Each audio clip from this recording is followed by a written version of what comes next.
Eu quero trazer para vocês aqui um exemplo de um cálculo de uma empresa optante pelo Simples Nacional, que é um escritório de contabilidade que está sendo tributado pelo anexo 3, que se trata de uma sociedade simples pura, tá? Sociedade simples pura, ou seja, tem 2 profissionais, 2 contadores.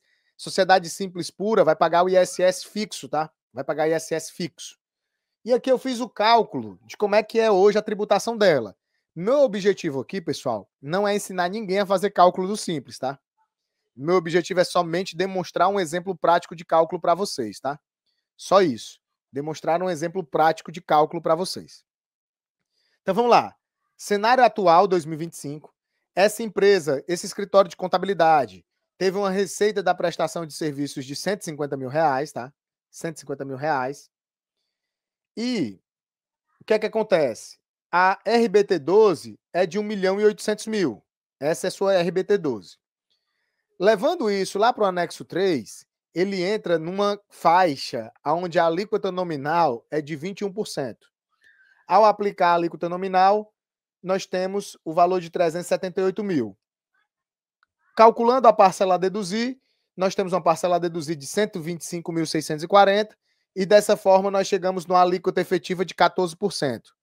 Eu fiz 2 provas dos 9 aqui com relação ao cálculo da alíquota efetiva e nós chegamos a essa alíquota de 14%. Aplico 14% em cima dos 150 mil e chego no valor devido de Simples Nacional. Quanto que é o valor devido de Simples Nacional? 21.030. 21.030 é o valor devido. No entanto, como se trata de um escritório de contabilidade que está recolhendo o ISS fixo, ele vai deduzir o ISS, ou seja, a dedução será no valor de R$ 7.045. Feita essa dedução, nós chegamos num valor de DAS a recolher de R$ 13.984,95. Esse é o valor do DAS. Só que eu também tenho que recolher o ISS fixo, que, como eu disse que são 2 profissionais e estou dizendo que é R$ 220 por profissional, o meu ISS fixo será de R$ 440. Então, a minha carga tributária total na tributação sobre a receita é de 14.424, que é o ISS fixo mais o DAS. Só que o que é que acontece, pessoal? O que é que acontece? Eu vejo muita gente fazendo cálculo e planejamento tributário para a empresa do Simples Nacional e considerando como única carga tributária suportada pela empresa do Simples o valor pago do DAS. E isso não é verdade, pessoal. Isso não é verdade. Por quê? Porque a empresa optante pelo Simples Nacional, ela paga ICMS, PIS e COFINS embutido no preço nas compras de mercadorias que ela faz e ela não toma créditos. Então, quando ela compra material de expediente, quando ela compra um ativo imobilizado, quando ela compra algum acessório ali para o seu trabalho, ela está pagando essas despesas e não está tendo nenhum direito a crédito. O valor desses tributos está embutido no preço dessas mercadorias, eu estou suportando esse tributo e eu não tenho direito a crédito. Então, para fins de um cálculo tributário completo, eu devo considerar também esses tributos. Mas como que a gente vai considerar isso? Eu fiz, pessoal, aqui de modo estimado, tá? De modo estimado. Eu estou estimando que 50% da minha receita é folha de pagamentos. Isso é muito comum nas empresas de contabilidade, tá, pessoal? Metade do que ganha é para pagar folha. A folha normalmente é o principal desembolso. Então eu estou estimando que 50% da minha receita é folha, ou seja, R$ 75 mil. E eu estou estimando que 18% da minha receita bruta são despesas gerais, materiais de expediente, equipamentos, essas coisas. 18%, que equivale a 27 mil. O que sobra da diferença entre os 75 mil, os 27 e a minha receita é o meu lucro. É o meu lucro de R$ 48 mil, que aqui eu estou utilizando uma alíquota de 32%, tá? Eu estou estimando que o lucro de um escritório de contabilidade é 32%. Pessoal, tudo isso aqui é estimado, tá? Tudo isso aqui é estimado, mas serve como base para vocês entenderem a lógica do exemplo. Se eu estou dizendo que 18% são minhas despesas, onde eu estou comprando mercadorias e não estou tendo direito a crédito, eu estou dizendo que nesses 27 mil eu estou pagando ICMS, aí eu utilizei uma alíquota média de 18%, e estou pagando PIS e COFINS, utilizei uma alíquota média de 3,65%. Então, se eu somar esses dois, eu estou considerando uma alíquota de 21,65% em cima dessas minhas despesas, de tributos que eu estou suportando nas minhas compras e não estou tendo direito a créditos. Se eu aplicar 21,65 nos 27 mil, eu chego num valor de 5.845,50.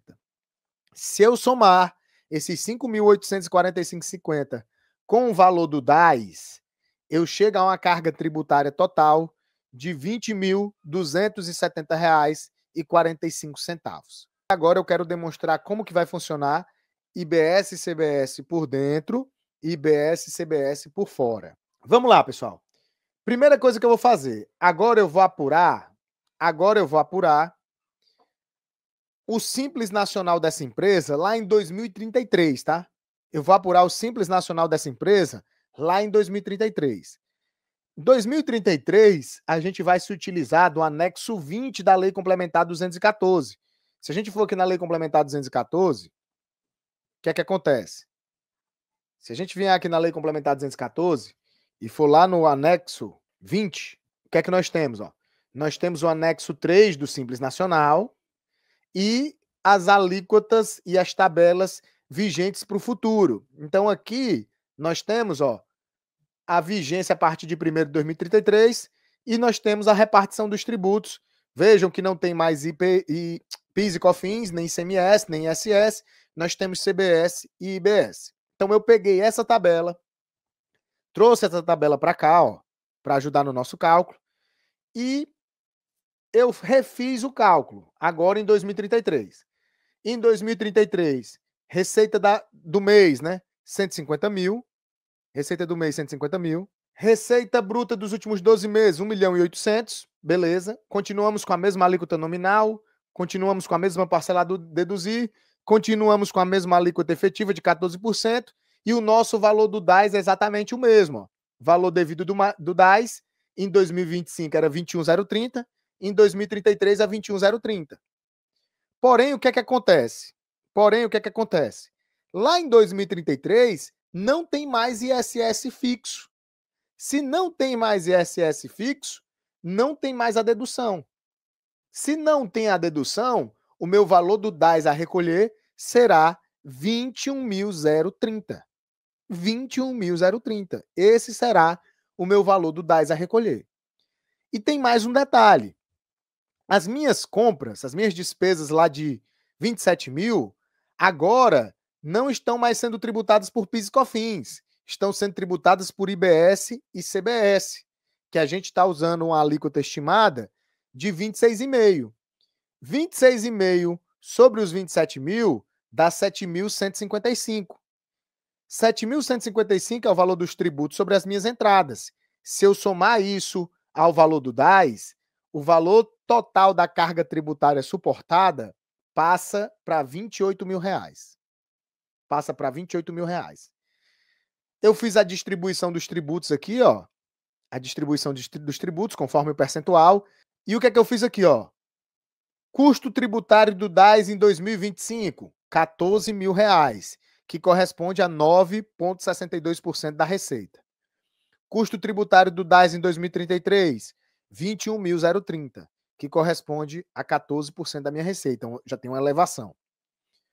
Custo tributário total em 2025, R$ 20.000, que corresponde a 14% da minha receita. Custo tributário total em 2033, 28,185, que corresponde a 19% da minha receita. Ou seja, pagando por dentro, um escritório de contabilidade, com base nesses dados que eu estou utilizando, ele terá uma elevação da sua carga tributária. Vamos agora para o segundo cenário. Como é que é o segundo cenário? A empresa do Simples Nacional resolveu pagar IBS e CBS por fora do Simples, tá? A empresa do Simples Nacional resolveu pagar IBS e CBS por fora do Simples. Como que vai ficar o cálculo do DAS? Receita do mês, 150 mil. Receita bruta dos últimos 12 meses, 1.800.000. Alíquota nominal, 21%. Parcela a deduzir, 125.640. Chegamos a uma alíquota efetiva de 14%. Valor devido do DAS, 21.030, igual a gente calculou lá em 2025. Ó. Mesmo valor, bonitinho, 21.030. Só que agora, como eu estou pagando IBS e CBS por fora do Simples, eu vou pegar o montante de IBS e de CBS na repartição dos tributos, ó, o valor devido, calculo o valor devido, pego o montante de CBS, pego o montante de IBS e vou diminuir isso da minha guia. Quando eu diminuir isso da minha guia, o meu valor do DAS a recolher passa a ser 10.704,27. Esse é o meu valor do DAS a recolher. 10.704,27. 10.704,27. Só que o que é que acontece? Beleza, o meu DAS deu uma diminuída. Só que eu preciso agora recolher IBS e CBS que está sendo calculado por fora. Quanto que vai ser o meu crédito de IBS e CBS? É aquele valor em cima das minhas despesas, em cima dos meus 27 mil, que eu aplico a alíquota de IBS e CBS de 26,5% e chego num montante de 7.155. Esses 7.155 que antes eu pagava e não tinha direito a crédito, agora na minha apuração ele vira crédito. Ó. Fiz aqui uma conta gráfica de IBS e CBS, onde os 7.155 virou meu crédito. E como que eu vou calcular o meu débito? Antes de calcular o débito, o que é que eu quero mostrar para vocês? O artigo 127 da Lei Complementar diz o seguinte, ó, da redução em 30% das alíquotas do IBS e da CBS. Artigo 127. Ficam reduzidas em 30% as alíquotas do IBS e da CBS incidentes sobre a prestação de serviços pelos seguintes profissionais: que exerçam atividades intelectuais de natureza científica, literária ou artística, submetidas à fiscalização por conselho profissional. E bem aqui nós temos, ó, inciso 7º, contabilistas. Então, a alíquota dos contabilistas será reduzida em 30%. Então, o que é que eu fiz aqui no nosso exemplo? Se a alíquota padrão, eu estou estimando ela em 26,5%, quanto é 30% de 26,5%? É 7,95%. Diminuo, portanto, esses 7,95% dos 26,5% e chego numa alíquota efetiva de IBS e CBS nas minhas saídas de 18,55%. Aplico 18,55% nos 150 mil, chegando num montante de tributo de 27.825. Esse vai ser o meu débito tributário. Faço em conta de contas, débito menos o crédito, eu tenho um valor a recolher de IBS e CBS, de 20.640. Somo esses 20.670 aos 10 mil do meu DAS, que contempla os demais tributos, o imposto de renda, a contribuição social, a contribuição previdenciária patronal, e a minha carga tributária total é de R$ 31.374. O meu custo tributário do DAS em 2025 era de 14 mil, ou seja, 9,62% da minha receita. O meu custo tributário do DAS em 2033 é 10.704,27, porque eu tiro IBS e CBS, já que eu estou recolhendo por fora. Isso passa a corresponder 7,14% da minha receita. O meu custo tributário total em 2025 era de 20.270, correspondendo a 14% da minha receita. O meu custo tributário total em 2033 é de 31.374,27, correspondendo a 21% da minha receita. Porém, contudo, entretanto, todavia, lembrem-se que eu estarei transferindo R$ 27.000 em créditos para os meus adquirentes. Então, se eu estiver trabalhando com outras empresas, essas outras empresas tomarão créditos do meu serviço prestado, tá? Então, é isso que eu gostaria que vocês entendessem.